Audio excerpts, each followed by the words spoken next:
எங்களுக்கென்று ஒரு அரசியல் கட்சி நடத்துவதற்கென்று ஒரு முறையை நாங்கள் வகுத்து கொண்டோம். எவர் ஒருவரையும் பார்த்து இந்திய ஜனநாயக கட்சி செயல்படுவதில்லை. எங்களுக்கென்று எந்த முன்னோட்டமும் முன்னோடிகளும் இல்லை. இது சுயம்பாக துவங்கப்பட்ட கட்சி. ஆனால் தேசிய பார்வை கொண்ட கட்சி.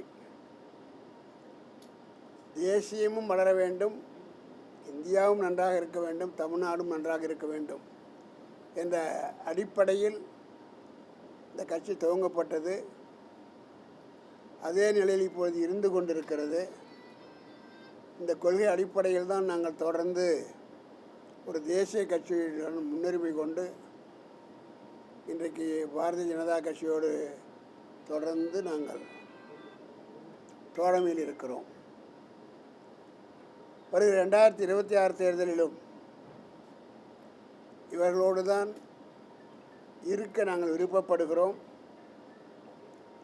அவர்களும் அதை வரவேற்பார்கள் என்று எண்ணுகிறேன்.